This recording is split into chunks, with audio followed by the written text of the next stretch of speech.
How is everybody today? So today we're going to be working on painting the body for our Mustang GT4 we built the other day.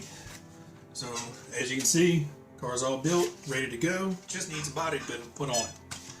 So we have the Tamiya body, which is the Mustang GT4 body, clear Lexan. This one actually comes with some headlight and taillight inserts, so this will be the first time I'm doing that. So basically what will happen is the inserts will go behind the body. You'll leave these parts clear, and then these parts will be painted, so it'll give it that 3D depth effect to make it look a little bit nicer. So what are we going to need to get painted? So we need instructions. Read these first. Go through the entire set of instructions, read them all, and then you'll have kind of the overall knowledge of what needs to happen, when and where, so you don't do anything in the wrong order. Obviously, you need your body. What you want to do is take this and wash the inside of the body with warm soapy water, rinse it, dry it completely.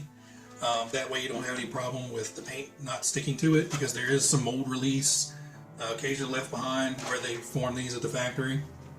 So you want to wash that, make sure your paint sticks really well. Obviously you're going to need some paints. These are Fast Color and Superline paints I've had for a while. They're waterborne or water-based airbrush paint, so I will be using my airbrush for this, but you can get the rattle cans of Tamiya or any other kind of Lexan paint. You don't want to use automotive spray paint or any type of household spray paints, because it won't properly stick to the plastic, and you're going to have a beautiful painted body until the first time you run it, and you're going to start getting paint chips and cracks and everything. So use paint that's specifically for Lexan. You'll need some body scissors to cut out all the parts once you have them painted. Some things you may want to cut out before you paint, especially very intricate pieces where you may end up scratching or marring up the paint. It's easier to paint it in a full big piece because you have a little bit extra places to grab, so you don't get fingerprints inside your paint. The other thing you'll need is either a body post reamer or just an X-Acto knife. I can't find my post reamer, so I'm going to have to use the X-Acto knife. So what is that used for?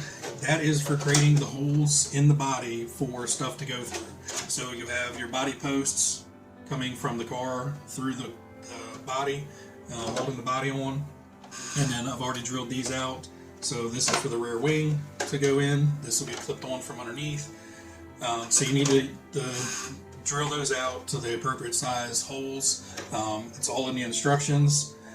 With the hobby knife, basically I'll find the center point of the hole and literally just twist it and spin it, and it will slowly drill a hole in. Now when you're using this method, be very careful. Obviously sharp tool, make sure your fingers are clear underneath, and do it very slowly. If you try to get too aggressive, you'll make a weird shaped hole that's difficult to clean back up.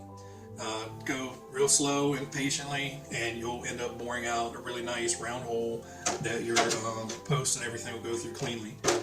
Body post reamer would be better. I have no idea where I put mine. I need to keep track of my stuff a little bit better, evidently. So what your next step is you have windshield masks and mirror, the side glass window masks. Once your body's clean, you'll start putting these on the inside of your body to mask off the areas you don't want paint. Again, be slow and patient with this. The better you do at this, the better your paint job will come out. It's a tedious process. Sometimes you have to get them stuck a little bit and then pull it up, get it stuck a little bit, pull it up to get it in the exact right position. If you do this well and get all the edges sealed down nice and tight, so you rub your fingernail or something smooth, you can even use the little wrench that comes with the thing.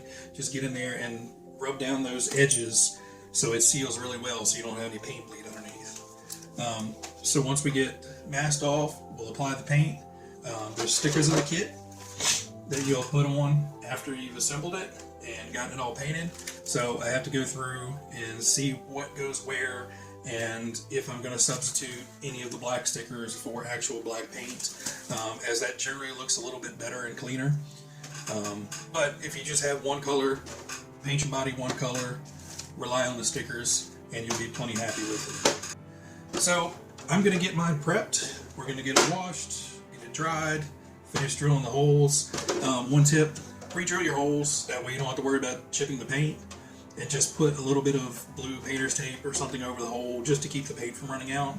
These do have a clear protective film that you'll peel off once you're done painting it completely. It protects the outside of the body from overspray, but it's just nice to not have multiple colored fingers once you're all done. So I'm gonna get mine going, and I'll get back to you guys once it's done painting, and we'll see what it looks like, good, bad, or indifferent. We'll get it mounted to the body, and I doubt if we get a running video today, just because it's so cold outside. I really don't want to go out there and get all this plastic super cold, accidentally bumping into something and snap apart on my brand new car. So we may wait for it to warm up a little bit, we'll see. But either way, I'll get back with you guys as soon as I get this thing painted, and we'll see how it turns out. Catch you in a few.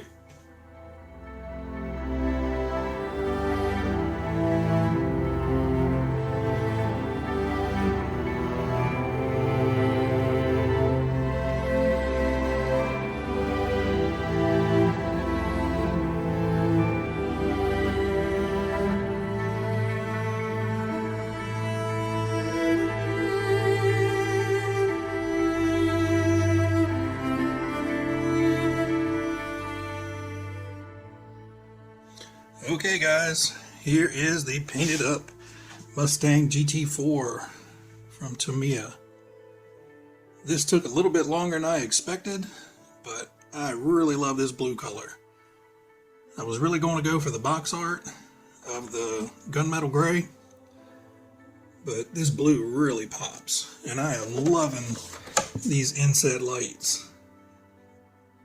It's really neat looking the way they did that on both the front and the rear. It's hard to pick up on the camera, but it definitely gives it like a 3D effect. Love the little rear valance. Let me get some light on that. Rear valance acting with a little bit of carbon fiber, or weaving in there, I guess, for the valance. They really did a great job on all the stickers for this. I mean, the hood pins, everything just came out phenomenally looking. I mean, even comes with windshield wipers for the front that are separate decals, so you can put them on if you want to or not. But she is fully assembled, ready to run. Now we just have to get it to where it's not nasty and cold and wet and yucky outside, and I'll get some running video of it.